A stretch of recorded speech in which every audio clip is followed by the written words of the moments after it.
Се враќаме во студиото, како што најавивме, Иво Рангеловиќ, политички аналитичар. Разговараме за претседателските избори во Соединетите Американски држави, како тоа ќе влијае врз Америка и светот. Господине Рангеловиќ, добро дојдовте. Добро утро и ви благодарам за поканата. Се почнуваат претседателските избори во Соединетите Американски држави, настан кон кој гледа целиот свет, ајде да речеме тоа слободно може да кажеме. Бидејќи знаеме дека овие избори, особено овие избори, може да редефинираат и иднината на Америка, а со тоа и влијанието кое Соединетите Американски држави го имаат целиот свет може да биде различно, промерливо, значи може да влијае врз сите на некој начин, затоа се важни. Па еве како еден генерален вовед, како гледате на овие избори, генерално вака како еден влез во разговорот, што може да очекуваме? Од она барем што го знаеме.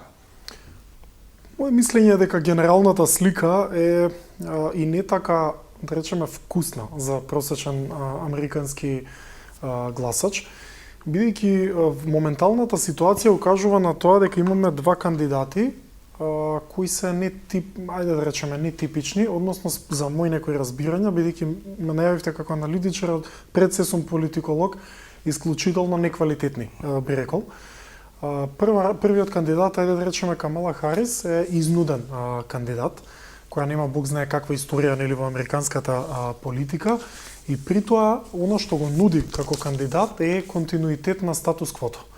Значи, може би за прв пат, би рекол некаде од 60-тите години после нели Кенеди убиството, да имаме кандидат кој не се повикува на бог знае каква промена во политиката која ќе ја предводи доколку стане претседател, што е неприродно да го абсорбира американскиот гласач. Обично американските гласачи сакаат промена, има динамичност во нивните размислувања и како така и ги казнувале, да речеме, противниците на едни избори. Тоа е оно што и недостасува на една Камала Харис, бидејќи, повторно ќе кажам, таа е изнуден кандидат.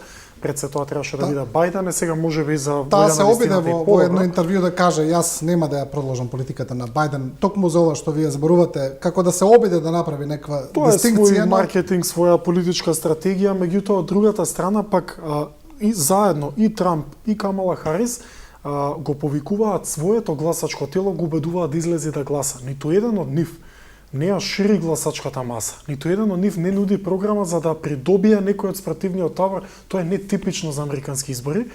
Од другата страна го имате Доналд Трамп, кој е во најмала рака нели еден неконвенционален кандидат или антиестаблишмент кандидат кој има меѓу другото и неконвенционален пристап кон практикувањето на политиката. Ако тргнете, една од неговите главни тези е нели антимиграционата политика, што е се води во држава чиј идентитет се заснова на токму на миграција, а дури сопругата на самиот Доналд Трамп, а и самиот тој е на своевиден мигрант во Соединетите Американски држави, потоа се повикува на одредени тарифи, квоти, даноци за увоз на стока и различни такви некои моменти кои се нетипични за републиканската политика, бидејќи многу еден од символите, да речеме, во времето на Роналд Реган или Маргарет Тачер во Британија беше токму таа приватизација, токму тој лезер-фер, токму нели таа слободна економија без тарифи и така натаму. Така што имаме исклучително, би рекол, за мене нетипични, неприродни и неквалитетни кандидати, бидејќи не е ова тоа што американската политика го нудела, не е ова тоа што американската дипломатија го вродила. Вие, ако се сеќавате, мислам, се разбира низ историјата какви све кандидати имале Соединетите Американски држави, почнувајќи нели од Рузвелт, па се преку Џими Картер до Роналд Реган и така натаму, па дури овие во 90-тите што беа рекол дека се поквалитетен политички или државнички производ од ова што е сега. Сега наликува сад како секој што ќе посака, условно кажано, би можел да дојде до некоја ваква кандидатура. Ако би отишол чекор понатаму, дури овие што им се нели што би требало да бидат заменик претседатели, односно вајс президент, нели кои што се номинирани, јас не гледам никаков потенцијал за евентуално утре ден да тие бидат токму кандидатите на некои следни избори во Соединетите Американски држави. Тоа се апсолутно релативни анонимуси, локални политичари во САД, пред се овој на Камала Харис Валс, каде што сметам дека има доста повеќе сенатори, конгресмени кои што се поистакнати барем во домашната политика во САД и многу поинтересни за публиката, како што е гувернерот на Калифорнија, да речеме такви некои, каде што сметам дека на некој начин со своето педигре заслужуваат да се наречат кандидат, а потоа здравје Боже и председател. Значи ќе завршам со тоа дека генералната слика е неконвенционална, би рекол, неприродна, затоа и толку исклучиво поларизирачка, односно горе-доле тука се анкетите, народот е поделен, што е лошо за една демократија. Подобро е да имате барем некакво поголемо мнозинство во резултатите за да не се дели народот. Што поблиску се кандидатите може поинтересно вака за медиумите и за јавноста, меѓутоа не е здраво за демократијата, пред не за американската. Многумина аналитичари го имаат зборувано ова што вие го кажувате сега дека имаме на детероризација во американската политика уште одамна со децении, дека тоа имаме едно назадување на квалитетот, ајде да речеме, вие ги спомнавте во 90-тите, тука и Џорџ Буш со неговите гафови, но и Клинтон со неговите скандали. И Буш сениор, ако се сеќавате по стариот, кога победи, он победи благодарение на Роналд Реган, инаку таму Ал Гор направи, мислам, Да. Беше ветен победник, што би се рекло, но ете, тоа е така што... да многумина зборуваат за пад на квалитетот во таа политичка линија. Сега гледајќи ги овие два кандидати, анкетите покажуваат една неверојатно тесна трака, значи предноста е, рече се и да не постои, тоа е некоја статистичка грешка од 1%, изедначеност секаде. Сега гледаме изедначеност дури и во клучните држави кои може да донесат победа во тие swing states. Можеме ли засега да направиме некакво предвидување барем од она што го гледаме или мислите дека навистина ќе биде неизвестно до самиот крај? Јас сметам дека сепак ќе биде неизвестно до самиот крај, но исто така сметам дека од тие 7, да ги речеме, swing states, најверојатно, а и логиката е таа, дека оној што ќе освои Пенсилванија многу е веројатно да стане и председател. Бидејќи останатите во новија 7 држави, точно се знае кој ќе победи, тоа горе-доле така било низ целиот 20 век. Но и во Пенсилванија изедначено, секаде изедначено. Пенсилванија изедначено и сега тука се да речеме кршат копијата околу оние рурални средини, по малите градови, бидејќи се знае дека во Питсбург, да речеме, и во Филаделфија сигурно ќе победи и Камала Харис, бидејќи оние градски или концентрација на моќ, знаење, пари и така натаму често оди кон демократите и ретко кога ги изгубиле тие градови, дури кога губиле Пенсилванија. Така што сметам дека таа е клучната карика во борбата некој да се издвои како победник, но и тоа не ви гарантира нели сигурна победа. Интересен ќе биде и Мичиген, кој Бајден го доби претходно, и Висконсин, кој сега сметам дека висат.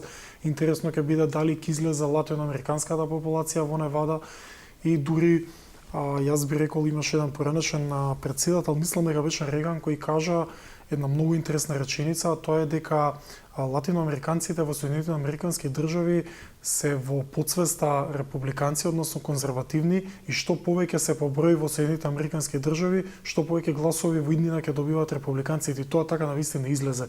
Да сега демократите не може да рачунаат на латиносите во Соединетите американски држави, на нивниот глас, па дури во една Невада. И тука мислам дека ќе биде доста интересно.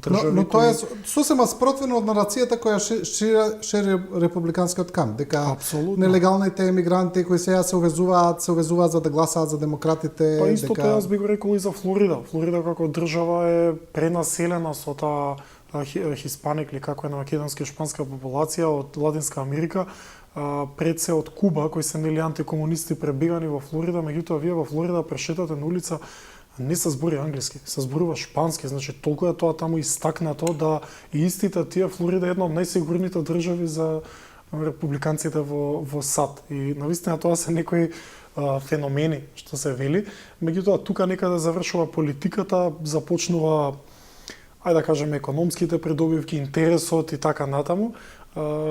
Така што има некои нелогичности и сметам дека сите тие нелогичности даваат предност на Трамп како кандидат, бидејќи тоа е тој хазардерски пристап во политиката, тоа е тој кај што едно очекувате, друго добивате, трето зборувате.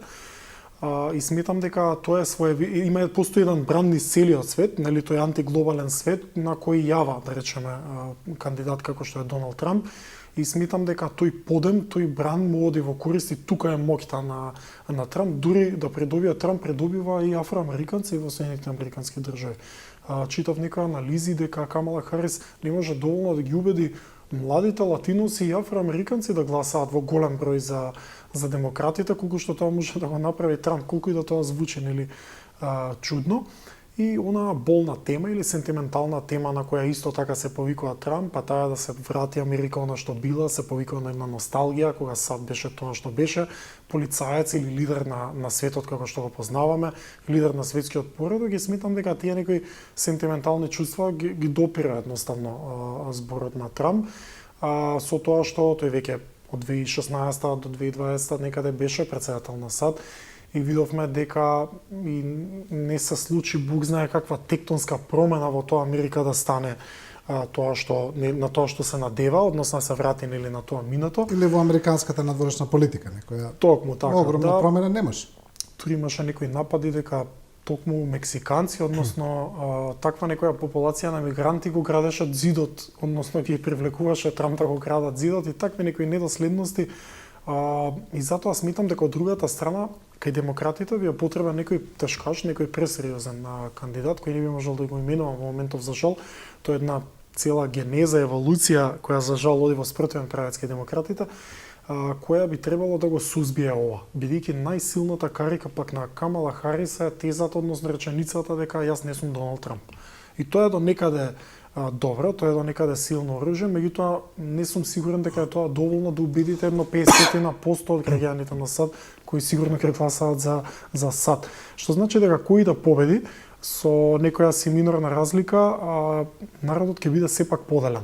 Нешто што ќе има тешкоти како председател било кој да раководи, да не зборуваме и за Конгресот, каде што Сенатот веројатно оди кај републиканците, репрезентативниот дом не се знае уште може кај демократите, меѓутоа и тука ќе има судри, особено околу буџетските политики понатаму, така да кој да биде председател ќе биде исклучително тешко пред се за домашната политика, надворешната е нешто друго.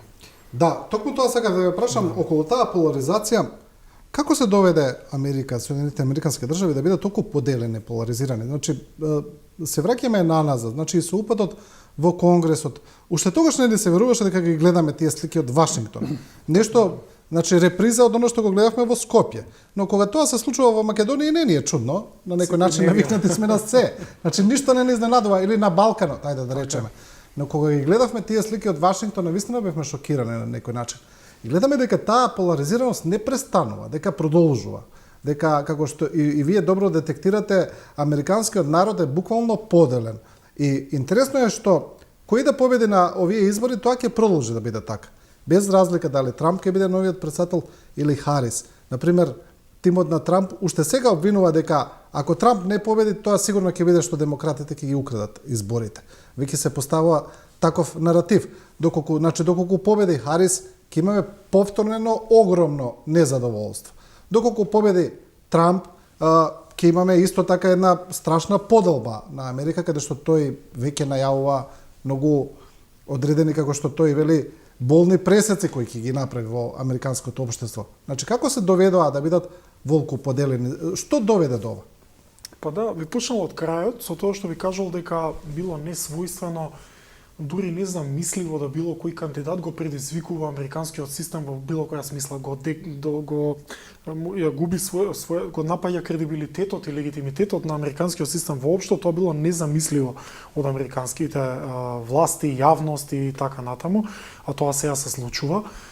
Дури да не признавате победа, значи се тоа некои демократски символики со кои се фалела, да речеме, Америка како држава и како политика. Сега, јас своевремено имам живеено и студирано во САД, имам престојувано доста и во Њу Јорк, во Бостон и така натаму, некако на своја кожа одредени моменти и сегменти сум осетил. Сметам дека американското општество, а со тоа и американската политика е на некој начин жртва на својот успех. Односно, што тоа значи? Тој доцен или напреднат капитализам навлезе толку во сршта да излезе од границите на економските политики, туку тоа едноставно се претвори во идеологија. Материјализмот, односно таа таа жет за успех, за пари и така натаму, направи една огромна дискрепанца, една огромна нееднаквост и го раслои општеството да вие веќе во Соединетите Американски држави под голем знак прашање дали имате средна класа. Нешто што било национален символ на таа држава, бидејќи средната класа е кичмата, да речеме, на било која демократија, па и економија, особено ако сте отворена економија. И смитам дека таа нееднаквост... Значи има или богати или сиромашни. Да, апсолутно, и тоа многу богати, ајде, многу сиромашни, сега за нас, ко македонци, сиромаштијата малце подругачија концепираме, да, меѓутоа се потешко се живее, инфлацијата оди се погоре, имате кризи кои ги искуси Америка, 2008 кризата, пост-ковид кризата и така натаму.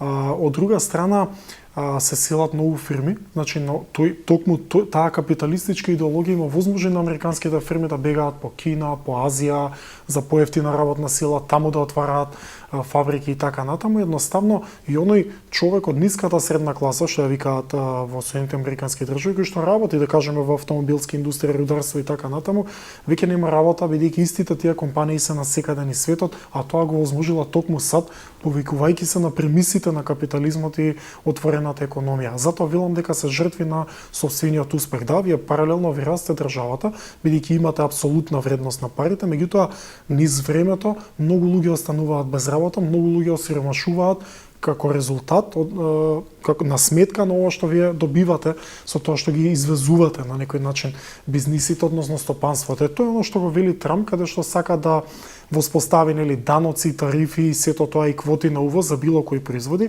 за да може внатре американската економија да закрепне и повторно да се издигне на нивото каде што била. Меѓутоа вие денес, јас не знам кој американец ќе ви работи за платата за која работат по Кина, Виетнам, и различни Филипини, и различни делови од светот.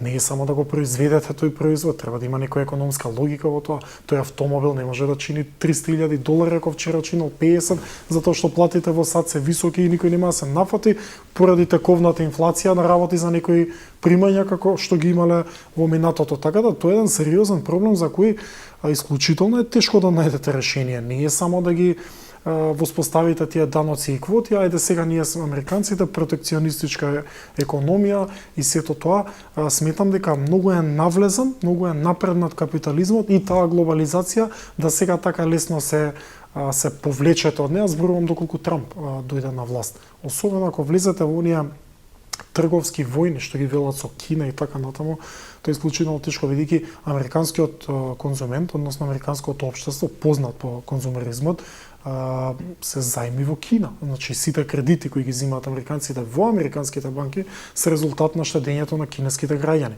кои па имаат сосема друг карактер, не трошат, чуваат и така натаму штедат.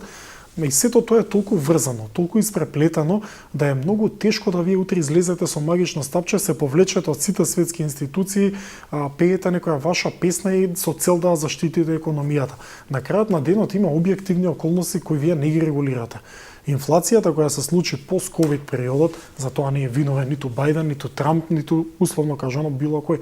Тој што го познава во основа капитализмот економистите, нема нешто поприродно од инфлација. Поголема или помала во ред, се случува и ваква и таква, меѓутоа тоа е моторот на капитализмот, да цените одат нагоре. Но таа се случува цел свет, фактички. Цел свет и континуирано. Не постои еден момент во историјата од Втората светска војна навака да цените на нешто паднат. Може да паднат во ден, 2, 3 месец, меѓутоа градуално нели на еден подолг период цените растат за се. И тоа така ќе биде, тоа е дефиниција за капитализам. Сакам да ја прашам, еве по едно прашање за Трамп и за Харис. За Трамп, токму ова што го зборувате, значи наративот на Трамп е тоа дека ќе ги врати фабриките во Соединетите Американски држави, дека ќе се задржи тука работниците, дека секој биде made in USA, како што вели.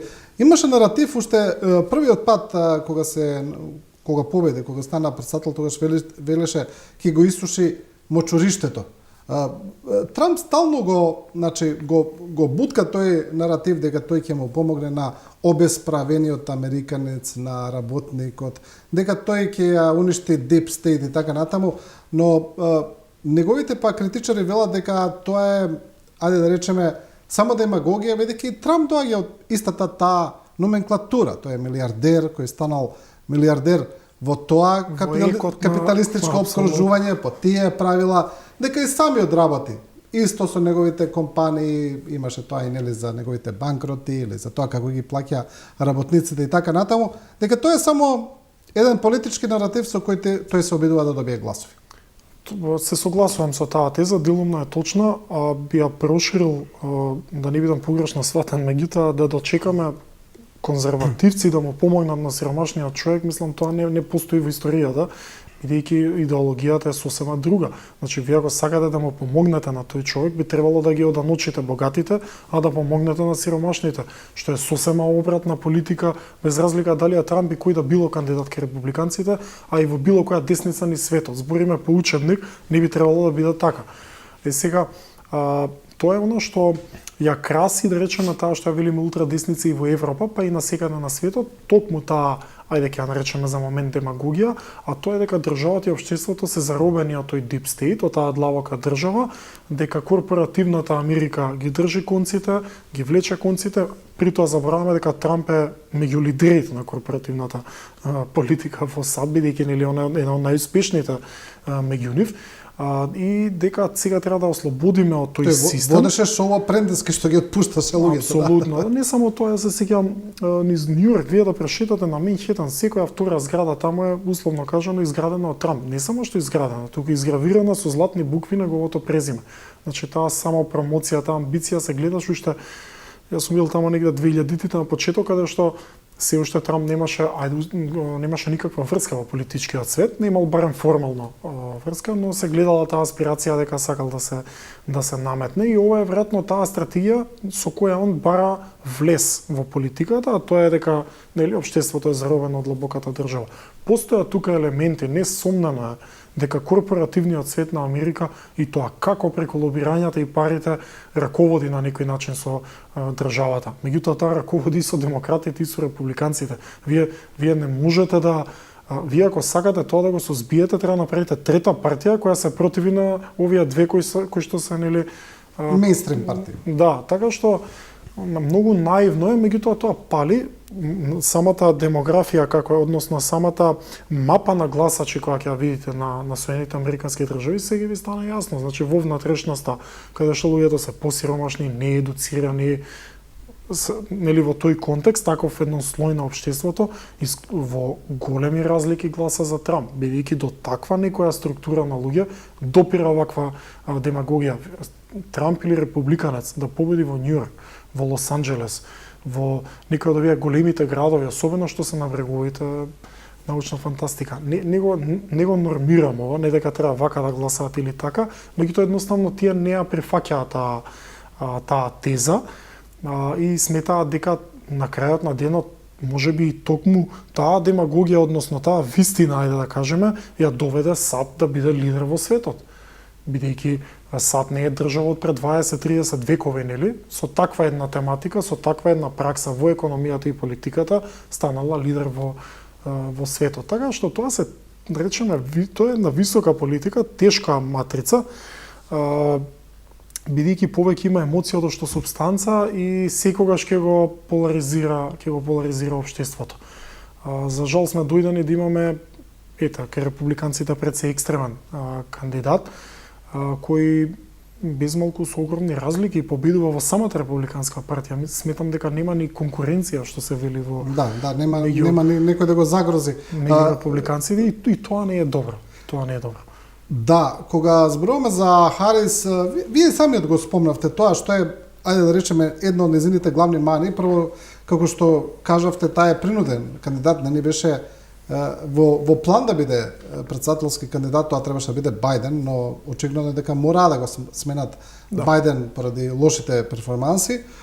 Харис сега настапува, но таа ми се чини дека нема автентичен израз, дека е една слика на еден генерички американски политичар или политичарка од демократската партија која настапува со прилично едни предвидливи пораки, ајде да речеме, ако може да споредам, може би им наликува на Хилари Клинтон на некој начин, во однос на бледоста која ја покажува, нема автентичен израз, нема автентична порака, отприлика тоа се тие еден тие PR наративи кои се дадени да ги каже и го прави тоа. Не гледаме оригиналност од неа, тоа сакам да кажам. Значи не гледаме еден Кенеди, да речеме, такви некои пораки, таква некоја инспирација. Гледаме или па еве и Обама, да речеме, или не гледаме еден Обама, да речеме еден поскор пример.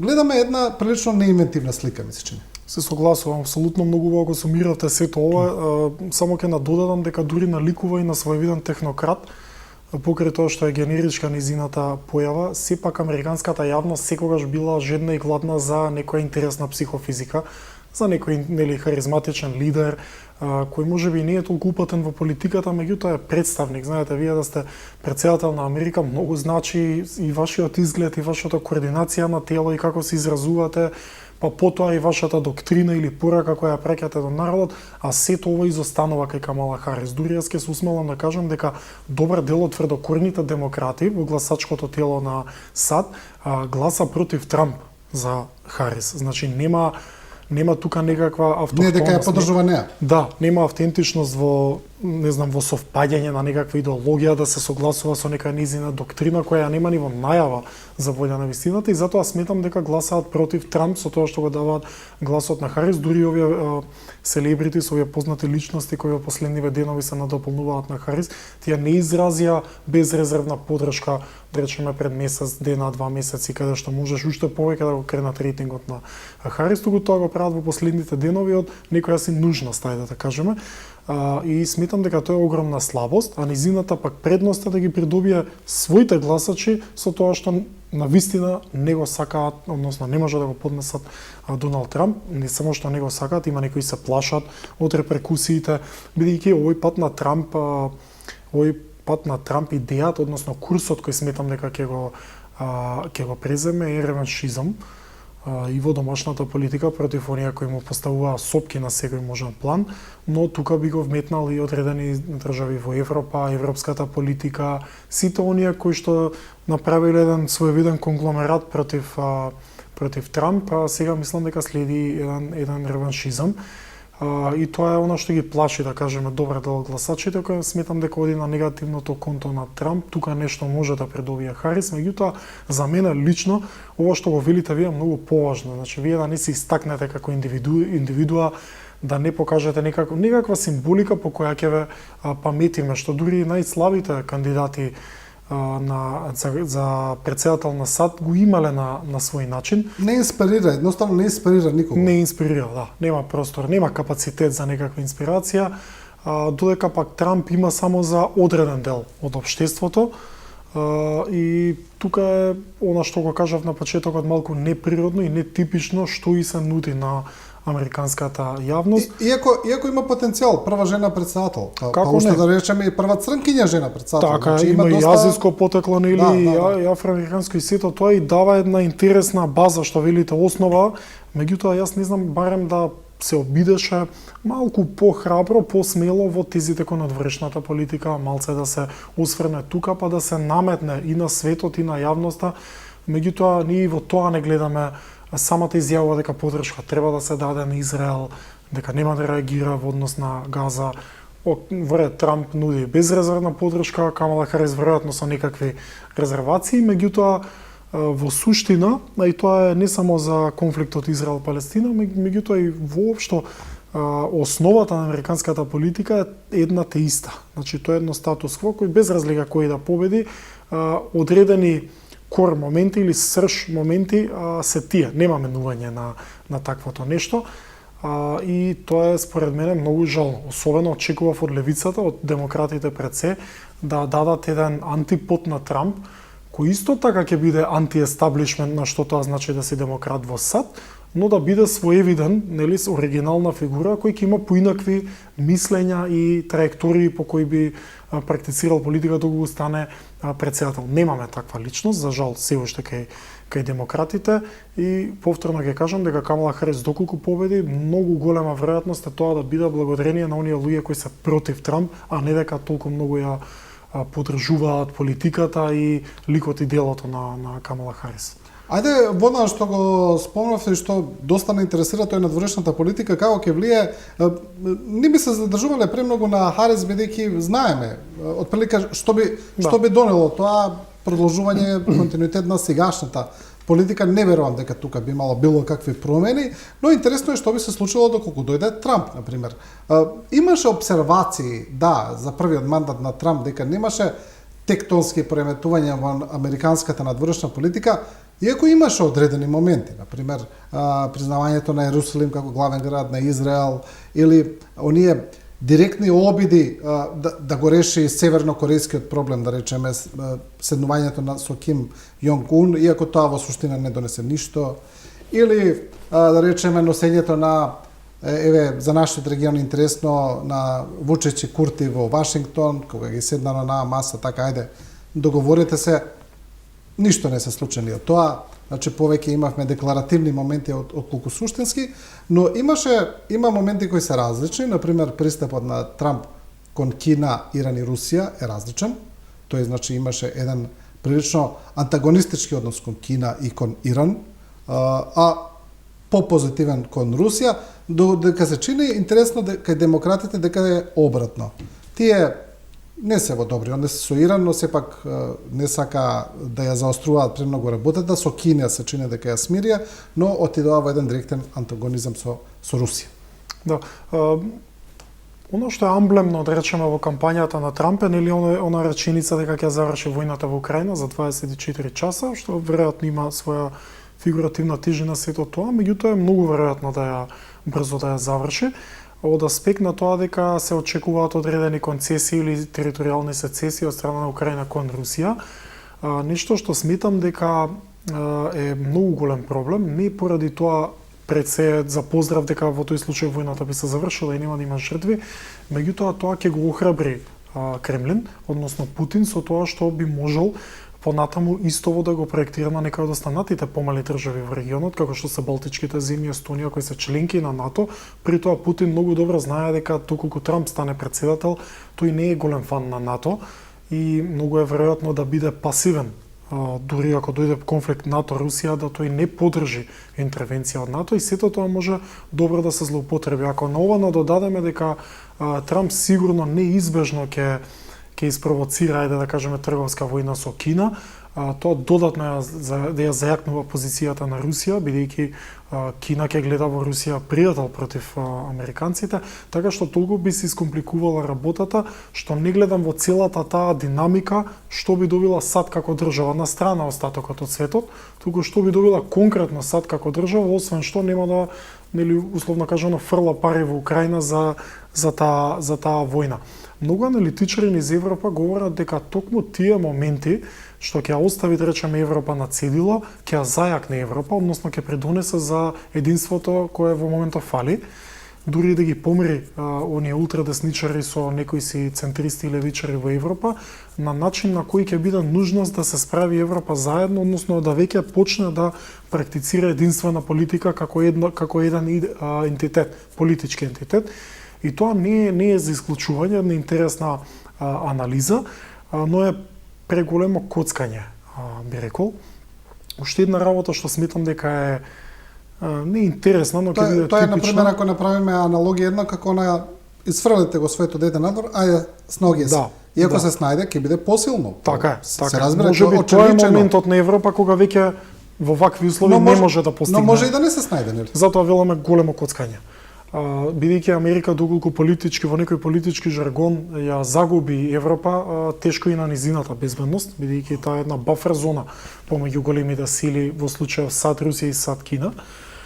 И сметам дека исто така е опасна таа трговска војна со кинезите, односно со Кина, и тоа го отвара патот за потенцијална инвазија која сепак сум убеден дека нема да се случи, меѓутоа поголеми ќе бидат притисоците врз Тајван.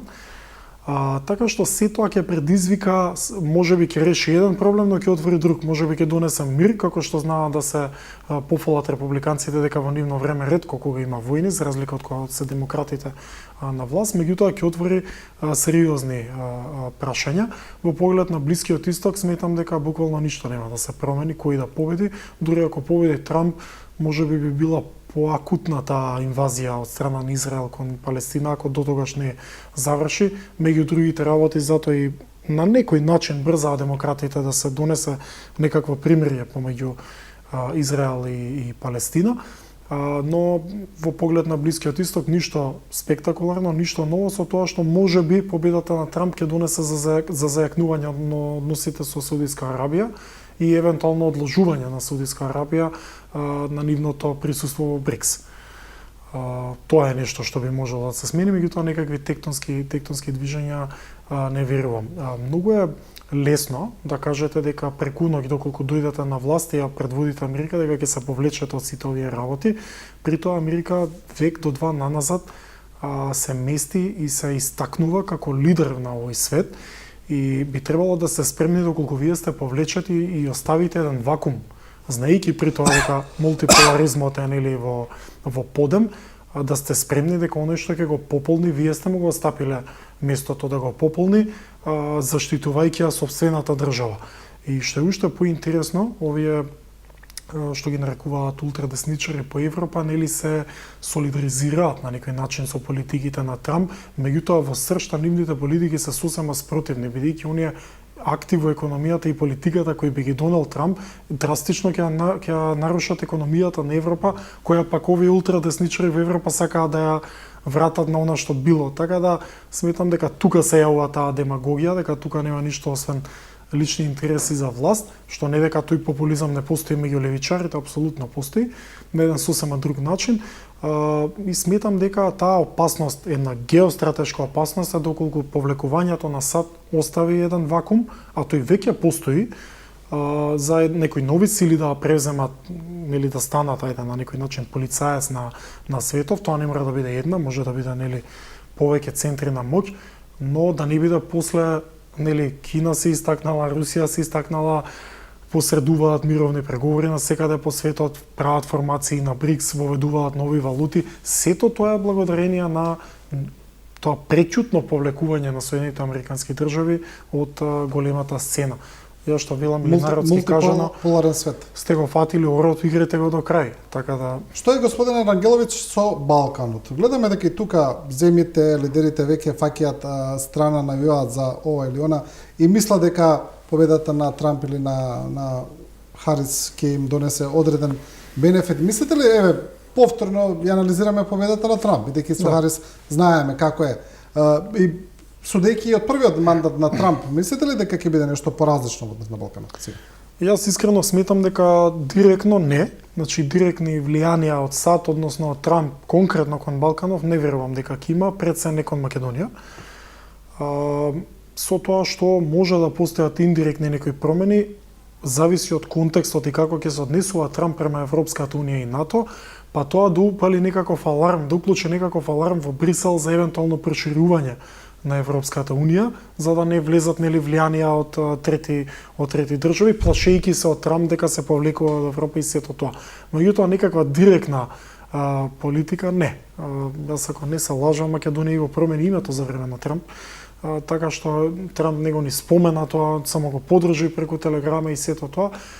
Сметам дека пренаивно е да очекуваме било какви тектонски промени во однос на Балканот, доколку победи било кој од кандидативе, со тоа што може би имало некакво размрдување во нормализацијата на Србија и Косово, односно на Белград и Приштина. Во тој дел би можело да има некаков напредок, ако може така да го кажам. Меѓутоа, суштински, ако очекуваме ние дека доаѓањето на Трамп ќе го крене ова вето кое постои, односно ќе ги откочи евроинтеграцијските процеси, навистина сме наивни и се лажеме. Значи, тоа нема сигурно да се случи.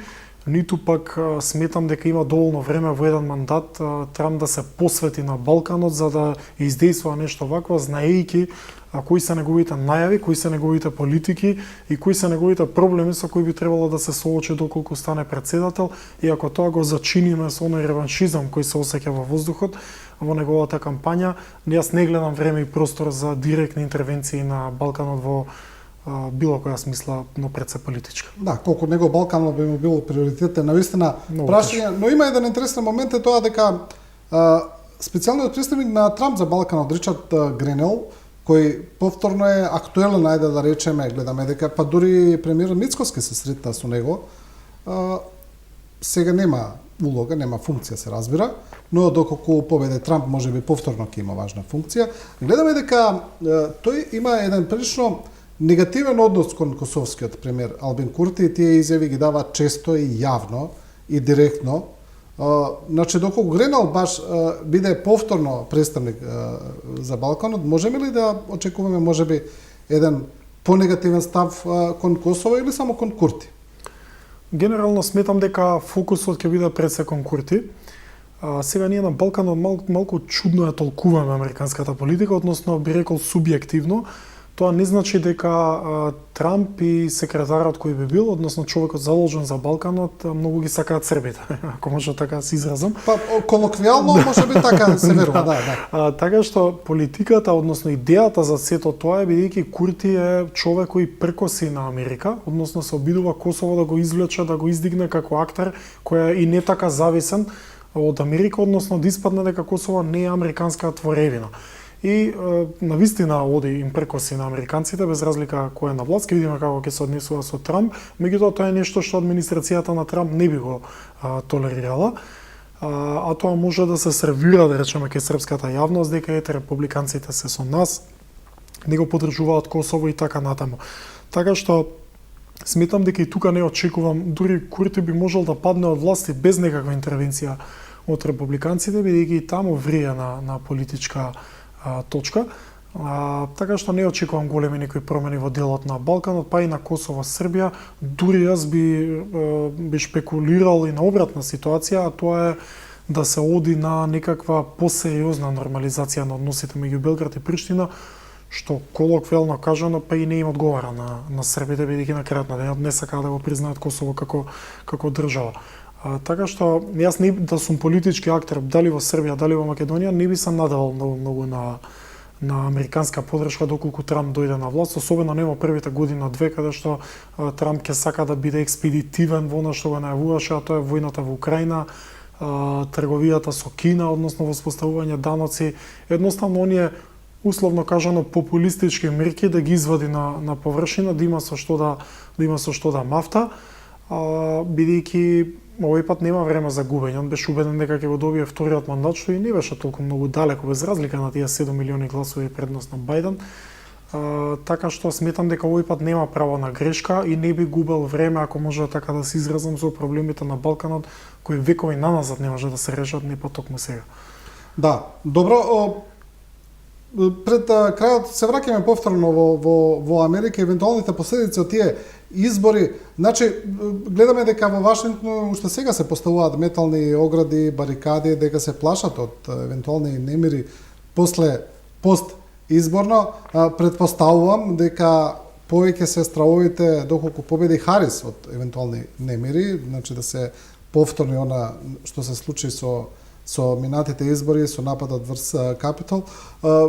Мислите ли дека прво доколку тоа навистина биде така, дека ќе имаме некакви немири таму, особено што Трамп, како што кажавме, уште сега вели дека доколку победат демократите, дека тоа ќе биде со измама и дека тоа веројатно може да ги радикализира неговите поддржувачи, и дали мислите дека доколку Трамп не победи на овие избори, дека неговата кариера ќе продолжи се уште, особено со дека тоа ќе му биде и втор пораз поред, но и особено гледајќи на неговите години веќе кои се не е толку млад веќе, ајде да речем. Така е. Видете, зачудувачки е што воопшто разговараме на таа тема, дека можеби ќе има некакви немири и сето тоа, зачудувачки за самото американско општество. И токму така веројатноста е поголема да има немири доколку победи Харис. Истото го вели Трамп во делот на тоа дека не би ја признал победата, дека уште сега му се спрема некаков политички инженеринг, меѓутоа па на крајот на денот доколку сте убедени во тоа, па зошто ја трчате трката? Така ако знаете однапред дека ќе ве наместат и нема да победите, и сето тоа ми звучат како балкански проблеми, балкански изреки, односно балканско алиби за некаков пораз. Но голема е веројатноста доколку сега Трамп ги загуби изборите, не само да се повлече од политиката, туку да има и посериозни проблеми околу оние кривични гонења, односно оние правни процеси кои се водат против него, бидејќи во моментов како кандидат он има политичка тежина да се носи со тоа и на некој начин да ги разводни тие моменти. Така што сметам дека се надевам и сметам дека не би требало да дојде до нешто посериозно, бидејќи самиот американски систем е спремен и знае дека можеби вакво нешто се спрема.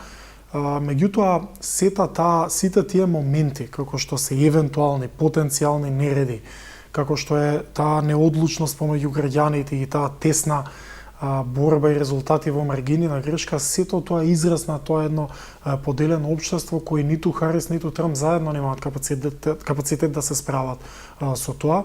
И тој проблем, за жал, ќе се провлекува години од сега па натаму. И не мислам дека може да се реши со 1-2, ниту со 3 мандати.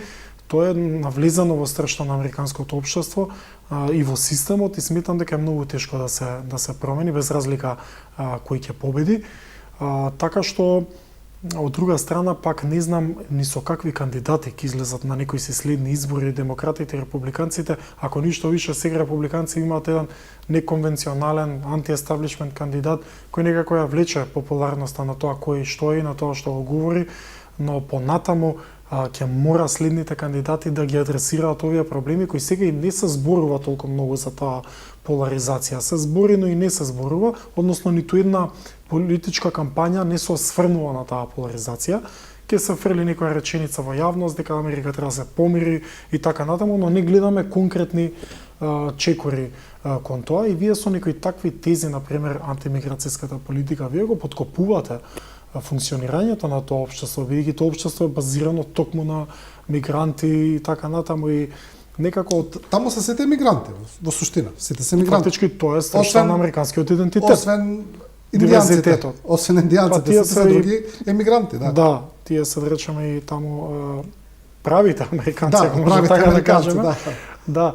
И искрено, јас например кога сум престојувал во САД и кога сум студирал таму, вакво нешто да споменете во јавност може да имате и правни последици. Дури на оние универзитетски кампуси и сето тоа, да вие го компрометирате или го предизвикувате општеството со такви разговори. Тоа се третирало како напад на достоинството на било кој граѓанин. Буквално имало законски одредби кои ви забранувале во јавност да се изразувате така, односно да напаѓате се она што го одликува идентитетот на американецот. Јас сум имал, да речеме, цимер, доцни часови сме разговарале за политика за време на моите студии и ќе му речем како сега ти си мајка ти од Романија, татко ти од Ирска, ти си роден во Британија, живееш во Америка, и ми вика токму затоа сум американец.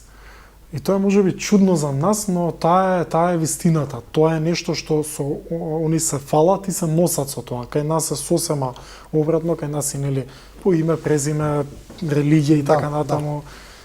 Така да и сето тоа веќе е на стаклени нозе во американскиот систем и не знам како ќе се носи било кој лидер со овие се суштински проблеми, дури се луксузни за едно општество како што е американско. Да се надеваме дека нема да биде премногу лошо, бидејќи знаеме кога во Америка се бранува, потоа тие бранови се префрлуваат врз целиот свет. Рангеловиќ, ви благодарам за овој интервју. Благодарам и на вас за поканата. Со ова го завршуваме, почитувани, и ова Студио 10. Ви благодариме на вашето внимание, на вашата доверба. Останете со програмата на телевизија 24.